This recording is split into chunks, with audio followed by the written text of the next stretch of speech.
पूरे देश की तरफ से उन 300 लोगों की शहादत को नमन करता हूं, जिन्होंने किसानों के लिए संघर्ष करते करते खुशी खुशी अपनी जान गंवा दी। अब हमारी जिम्मेदारी है, पूरे देश की जिम्मेदारी है, मेरी जिम्मेदारी है, उनकी शहादत बेकार नहीं होनी चाहिए। जिस देश के अंदर किसानों का सम्मान नहीं है, वो देश कभी प्रगति नहीं कर सकता। दोस्तों, जब से केंद्र सरकार ने तीनों काले कानून पास करे, पूरे देश के किसान दुखी हो गए। पूरे देश के पंजाब और हरियाणा के किसानों ने आगे बढ़ के पूरे देश के किसानों का नेतृत्व किया।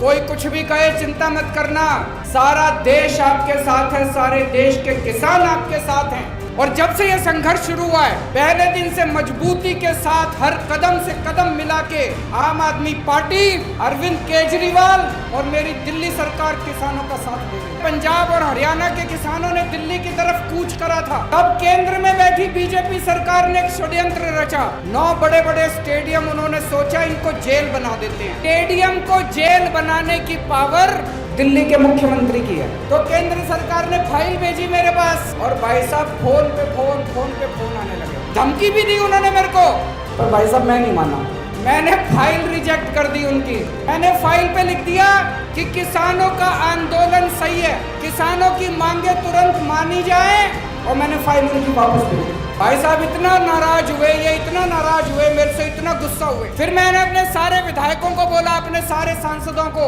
कि बॉर्डर पे जाओ, किसान बैठे हैं, उनकी जाके सेवा करो। हमने लंगर लगवाए, दिल्ली सरकार की तरफ से पानी का इंतजाम करा, जो हम कर सकते थे हमारे हाथ में था, सब कुछ करा जी। और जिस दिन राकेश टिकैत भाई साहब के साथ वो हादसा हुआ, राकेश टिकैत भाई साहब वो टीवी पे रो रहे थे, मेरे से रहा नहीं गया।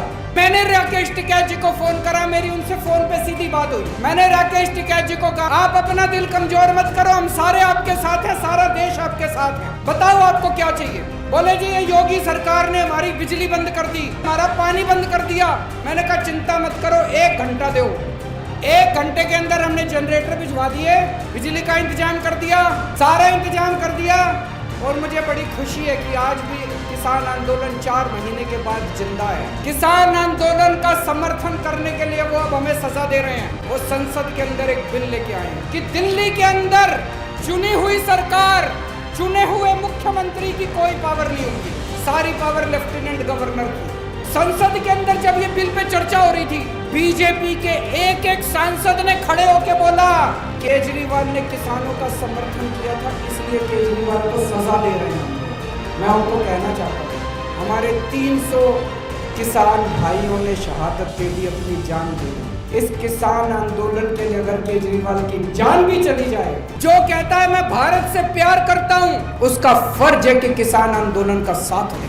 जो आदमी किसान आंदोलन के साथ है वो देशभक्त है, और जो आदमी किसान आंदोलन के खिलाफ है वो गद्दार है, वो देश का गद्दार है। इस किसान आंदोलन को सफल बनाने के लिए केजरीवाल को जो भी कुर्बानी देनी पड़ेगी, आज मैं इस मंच से आप लोगों को कहना चाहता हूँ, मैं हर कुर्बानी देने के लिए तैयार हूं। पूरे देश के अंदर आज सब लोग एक ही बात कह रहे हैं, अगर किसानों का कोई भला सोचता है तो आम आदमी पार्टी सोचती है। मेरे लिए बड़े सम्मान की बात है, इससे बड़ा मेरे को और मेडल नहीं चाहिए।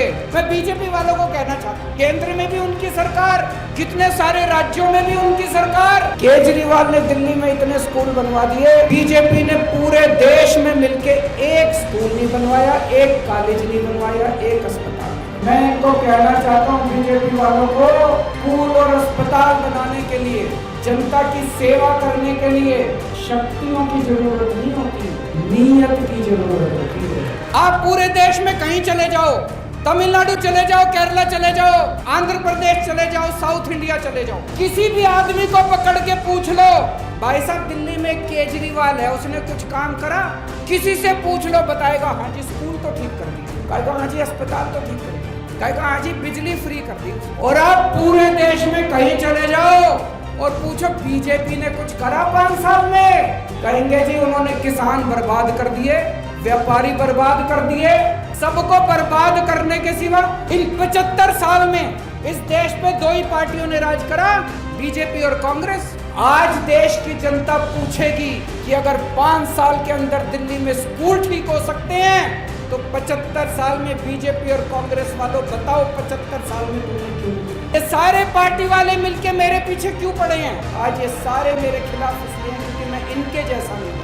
बचपन में पढ़ा करते थे भारत विकासशील देश है, तो मास्टर से पूछते थे जी हमारा देश विकासशील है तो ये विकसित कब बनेगा? तो मास्टर कहता था 5-10 साल में आ जाएगा। भाई अब 40 साल तो हो गए। जो बात मास्टर मेरे को पढ़ाता था मेरे बेटे को पढ़ाता है। कब होएगा विकसित? 5-7 साल। ऐसे यूं नहीं होने वाला, इन पार्टियों के भरोसे नहीं होने वाला दोस्त। मेरी जिंदगी का तो एक ही सपना है, अपने जीते जी भारत को दुनिया का नंबर 1 देश बनाना। दिल्ली बदल के दिखा दी 5 साल में। अब मैंने तो भगवान से मेरी सेटिंग है जी कि इस पृथ्वी से मेरे को तब तक मौत नहीं आएगी जब मैं अपने भारत को दुनिया का नंबर 1 देश जब तक मैं ना दूं। किसान भाइयों को मैं कहना चाहता हूँ, ठाटे रहना, चिंता ना करना।